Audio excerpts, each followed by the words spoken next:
నమస్తే అండి, welcome to Triveni's kitchen. ఈరోజు మన రెసిపీ వచ్చేసి ఫాలుదా అండి. దీన్ని మీరు కూడా ఒకసారి ట్రై చేసి చూడండి.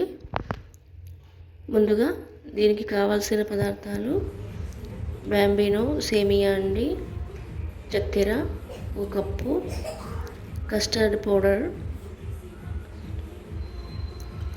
గుల్కంద్ అండి. ఇది సూపర్ మార్కెట్లో దొరుకుతుంది, టౌన్లలో కూడా దొరుకుతుంది. ఇది రోజ్ సిరప్ అండి, ఇది కూడా దొరుకుతుంది. ముందుగా స్టవ్ పైన ఒక ప్యాన్ పెట్టుకొని అందులో సేమియాని గోల్డెన్ కలర్ వచ్చేంత వరకు వేయించుకోవాలి. వీడియోని అయితే స్కిప్ చేయకుండా చూడండి. వేగాయండి. ఇప్పుడు స్టవ్ పైన ఇంకో గిన్నె పెట్టుకొని అందులో 1 లీటర్ పాలను వేసుకొని బాగా మరిగించుకోవాలి. మరుగుతున్న పాలలో చక్కెరను కూడా వేసుకోవాలి. ఇప్పుడు 3 టేబుల్ స్పూన్ల కస్టర్డ్ పౌడర్ ఒక చిన్న గిన్నెలో వేసుకొని నీళ్ళలో ఉండలు లేకుండా కలుపుకొని మరుగుతున్న ఈ పాలలో వేసుకొని బాగా కలుపుకోవాలి.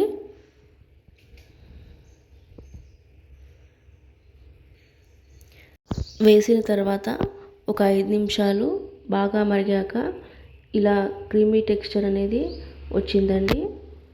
ఇప్పుడు చల్లారాక ఫ్రిడ్జ్లో 1 గంట పాటు పెట్టుకోవాలి. ఇప్పుడు స్టవ్ పైన ఒక చిన్న గిన్నె పెట్టుకొని 1 గ్లాస్ వాటర్ వేసుకొని బాగా మరిగించుకోవాలి.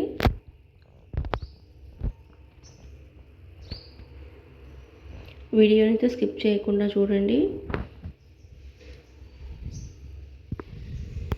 మరుగుతున్నాయండి. ఇప్పుడు ఈ నీళ్ళలో సేమియాను వేసుకొని బాగా కలుపుకోవాలి. ఈ సేమియాను ఈ వాటర్లోనే ఇలా ఉడికించుకోవాలి.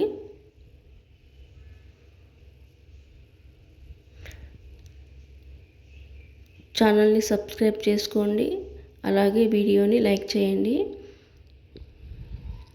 ఉడికాయండి. మిగిలిన నీటిని అయితే తీసేసుకోవాలి. ఇప్పుడు గ్లాస్ తీసుకొని అందులో నానబెట్టుకున్న సబ్జా గింజలను వేసుకోవాలి. తర్వాత టేబుల్ స్పూన్ సేమియాను కూడా వేసుకోవాలి.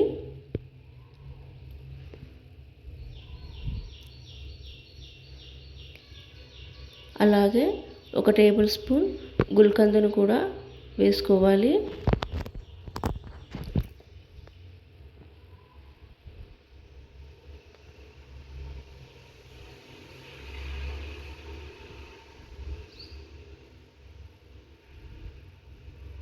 ఇప్పుడు చల్లని పాలు ఇలా వేసుకోవాలి.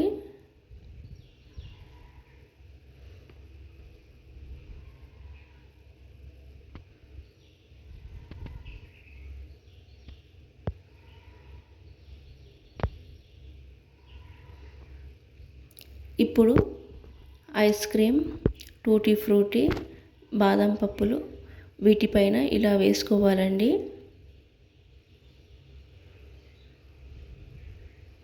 అచ్చం బయట బండి పైన దొరికే ఫలూదాలా వచ్చిందండి. ఇది చల్లని కమ్మని ఈ ఫలూదా రెడీ అయింది. ఒకసారి ఈ రెసిపీని మీరు ట్రై చేసి కామెంట్ సెక్షన్లో ఎలా వచ్చిందో కామెంట్ పెట్టండి.